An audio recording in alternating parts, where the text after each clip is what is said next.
Tama po ba, attorney? Yes po, pero meron kami mga provisions in our code of ethics that are based on law.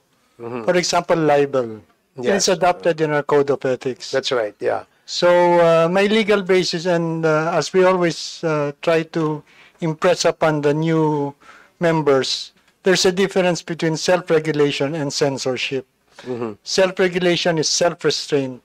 Censorship is government restraint. Okay. Now, does it necessarily follow, attorney, that when the government, say, comes up with a regulatory policy, is that already censorship or stifling of the freedom of expression? Not necessarily, Your Honor. Unless it is clear in the law, correct? Yes, and especially should not constitute prior restraint. Yes, correct. We perfectly understand that kasi alam naman po natin kung ano po yung mga nakasaad sa ating saligang batas. That's why we're careful, no? If the Congress passes a law that is unconstitutional, people can go to the Supreme Court and question that, di ba? Kaya naman kaya nga ho kami nangungonsulta, no? Gusto naming marinig mula po sa mga practitioners, sa mga actors kung ano yung mga dapat naming ilagay sa aming committee report kung kami po yung magsusulat na ng aming report tungkol dito sa layunin ng committee ito. And we value the opinions of experts, no, in this in the broadcast and broadcast industry, as well as the opinions of experts. Himay-himayin din po namin yan dahil gagawa din po kami ng posibleng batas, no, na magiging produkto nitong ano na ito. Gusto ko lang ipakita, Mr. Chair, just a very short and I'd like to ask the committee secretary to please show on our screen, no? Halimbawa po, itong andito sana nga yung ibang mga vloggers no? Meron po akong can we ask okay, meron pong screenshot ng dalawang Facebook post na nakuhaan ng Philippine Star, no? Bago ito ma-delete noong 2022, kung saan pinost ni Mr. J. Sonsa ang mga lalagyan ng inuming pinadala ni dating Vice President Robredo sa Marawi noong 2017. Ito po, ayan. Try to read what the text says, no? Sabi diyan, ang ganda naman ng lalagyan ng tubig inumin nila, mga pinaglagyan ng pintura, matibay at maraming laman, may lead content pa. Aangat nga kaya ang buhay ng gagamit nito, no? To me, no, I am not an expert, but sa akin, pag nabasa ko yan, ang aking opinion dyan, nagpadala po ng tubig doon sa mga biktima ng Marawi Siege. Dahil isa pong nangangailangan po ang mga tao dyan, no? At imbis na suportahan, ay siniraan, no? Ngayon, siyempre, nakabasa niyan, baka hindi na uminom. Sabi, may lead content pala yan, baka lason yan. Diba? Imbis nga, kaya nga ako iinom dahil gusto kong mabuhay. Diba? Yun ang gusto nating ipakita, no?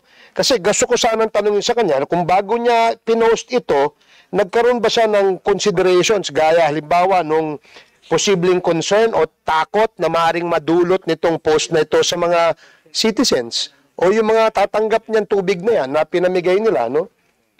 O pagkatapos mong ma-post ito, a few days later on, nag-release po ng official statement ang donors na itong mga tubig na to ay may food grade, no?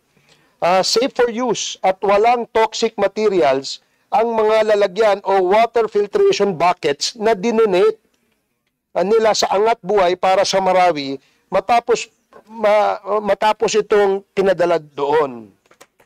Ngayon, nung lumabas po na food grade ito, dinelete ho agad yung post. Diba? Ano yung punto kong gustong sabihin? Ang punto ko dito, dinelete mo dahil bakit? Dahil nakita mo na food grade pala yan, mali pala yung sinabi ko may lead content. Bakit hindi ka nag-post na mga kababayan, nagkamali ako, sinabi ko may lead content yan, yung pala ay food grade yan. No, this is the type of responsibility that we want to demand to these kinds of vloggers, no, or those content creators na sinasabi natin. Now, another post. Can you please show the next slide?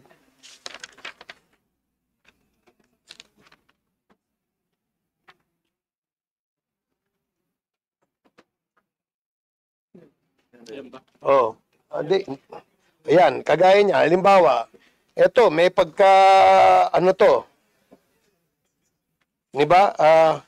Tingnan mo yung sinabi niya, no? Imbis na yung mga target ng DepEd ang lumaki, PUDAY yung lumaki. Di ba? Di ba? Hindi ba, ito ba itama? Di ba? So, ito yung mga sinasabi natin, no? For those who are responsible for all this, meron ba kayong ginawa after nyong nilabas ito at sinabi nyo na napatunayan na kayo ay nagpapakalat ng fake news? Wala naman kayong ginawa eh. Hindi ba? Yung next, pakipakita yung next. Ayan, basahin nyo. Kung nakikita nyo yung nasa ibabaw, ano yung nakasulat? Medyo may bastos eh. Pwede bang i-enlarge yan? Pakiano lang, para lang nakikita natin. Pwede bang palakihin yan? Yung post na yan ay galing daw kay Mr. C, no? Mr. C, no? Baka si Xi Jinping ito eh. Ano yung sinasabi? Basahin nyo kung ano yung sinasabi. I leave that to your imagination, ladies and gentlemen, no? So, ang tanong, meron kayong pinost na ganito, no? January 17 lang pala to, bago, kung saan pinapatamaan nila si Senator De Lima na naging sangkot sa issue ng pakikipagrelasyon, no? Sa kanyang driver daw noon, no? Bakit kaya niya binring up ito? When he could have just posted the picture without the caption.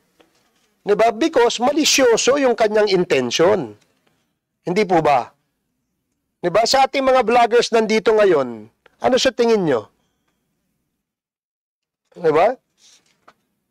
Oh. Next, pakidala nyo dun sa next. Yung isa pa. Ayan. NEDA, PSA technocrats, the last bastion of truth, decency, and self-respect have been bought and compromised. Eh kung papayagan natin yung mga ganito, it may create confusion among our people. Di ba lahat po tayo may access sa social media eh. Yung high school, elementary students, meron ng access yan sa social media. Eh kung nakakabasa sila ng ganito, di ba? Ito lang ho ay ibang example na gusto naming ipakita. And marami pa sana kaming ipapakita kung nag-attend yung ibang nag-a-attend na inimbitahan namin. Kasi we wanted to ask them. Di ba? What motivated you to post this? Di ba? Example, di ba? Yung mga ganong klaseng post. Bakit nyo nilabas ito? May ibig ba kayong sabihin? Meron ba kayong gustong iparating? Meron ba kayong gustong gawin? Is this suppression of the freedom of expression? Just because we wanted to ask? And because we want to craft a policy so that this social media platforms will not be abused by some people? Sabagay, ganun talaga eh. Pagka, sa isang basket ng itlog, merong bulok eh. Diba? Ilan lang naman yung mga bugok na yan, no? Unfortunately, may iba dyan na may pinag-aralan naman sana. Hindi ko maintindihan, ba't ganun eh?